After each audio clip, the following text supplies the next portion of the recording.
What is the value of participating in SmartCamp and Launch Scale if I want to keep my startup in Europe? All right, good question, Eric. So having exposure to the most aggressive, deep-stacked, and successful venture capitalists in the world from Silicon Valley, there is no downside.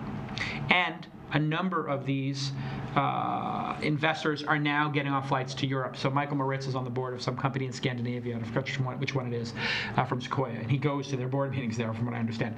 So you will see U.S. companies invest in Spotify and stuff like that. So even if you're planning on staying in Europe, coming to the U.S., where the greatest startups in the world are happening in San Francisco and the Bay Area, there is zero downside.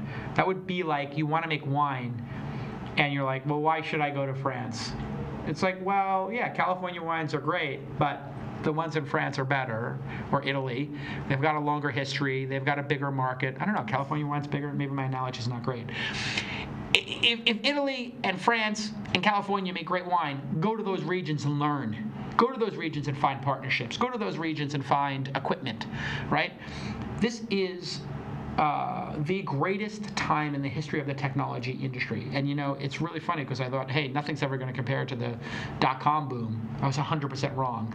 And then the people who lived through the client-server era in the 90s thought, hey, this is never going to be this big. And the people who lived through the PC era never thought it was going to be this big. And the people who lived through the mini-computer era never thought it was going to be this big. And the people in the mainframe era never thought it was going to be this big. Yada, yada, yada. It's always getting bigger and better, and it's always going to be here, and this will always be the center of the universe, certainly for our lifetime and beyond. It'll be the center of the universe for us and our kids. Is it possible that China or somewhere else will become the center of the world when it comes to technology? It's possible. It might be 100 years from now. So it's not going to impact you.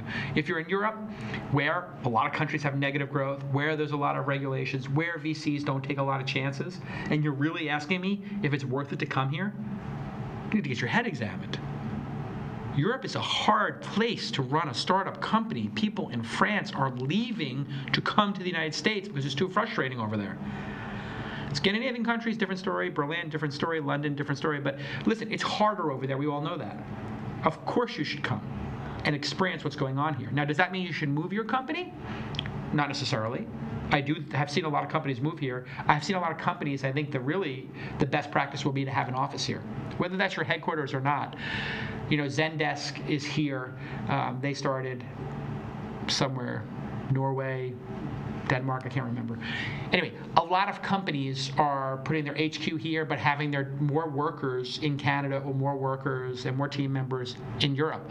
So there's all different ways to skin the cat, but you do want to be here, period, end of story, full stop.